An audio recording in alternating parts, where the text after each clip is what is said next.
Welcome to the Fear and Greed Business News Afternoon Report for Wednesday, the 13th of March, 2024. I'm Sean Aylmer. Every afternoon, we've got the 5 stories that happened today that you need to know about. Story number 1, the S&P ASX 200 closed up 0.2% today to 7,729 points. Interest rate sensitive sectors, consumer discretionary, real estate and financials did best, while the materials sector underperformed. In fact, BHP's share price hit a 9-month low today on the back of lower iron ore prices. It rebounded a bit later in the day, but times are tough for the big Australian. That's because Singapore iron ore futures fell nearly 4% today to under $106 a tonne. Fortescue Metals was also lower, though Rio Tinto ended up 1%.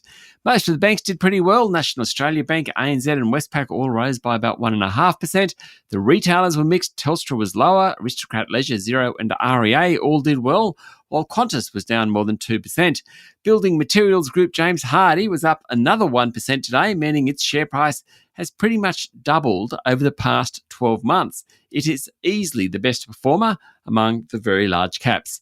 Liontown Resources added 6% after it said it had agreed to a $550 million debt funding facility with banks including Commonwealth Bank and National Australia Bank.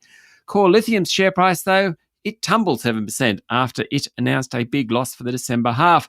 Some of the gold stocks were lower on the back of a weaker price for the precious metal, and Appen's share price was down 10% after it said it had been approached by a US tech rival. Now, you'd expect it to go up then, but what happened was that the stock surged more than 50% in the last 2 days. Then it went into a trading halt. Then it had to announce this bid by a company called InnoData, and following that, its share price fell. Looks like something leaked there. Story number 2, onto Wall Street. The S&P 500 closed at a record high this morning. Nvidia gained more than 7%, having lost 5% a couple of sessions ago. The company is now worth $2.3 trillion. Not that far off Apple. The jump on Wall Street came despite US inflation increasing to 3.2% last month, slightly above expectations. Core inflation, though, eased from 3.9% to 3.8%, though that was still above market expectations. It highlights the challenge of getting that final bit of inflation out of the system. Story number 3, the Immigration Minister Andrew Giles is under pressure after 149 detainees were issued invalid visas.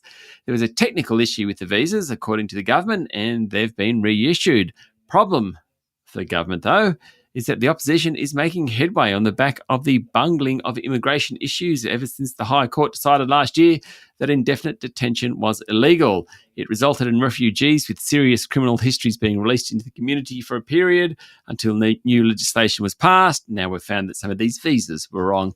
Story number 4, consulting firm PwC has made 329 roles redundant as the fallout from last year's tax leaks scandal continues. There will also be 37 partners whose retirement from the firm will be accelerated. PwC Australia Chief Executive Kevin Burrows said the reorganisation will make the firm simpler, more efficient and a centre-led business.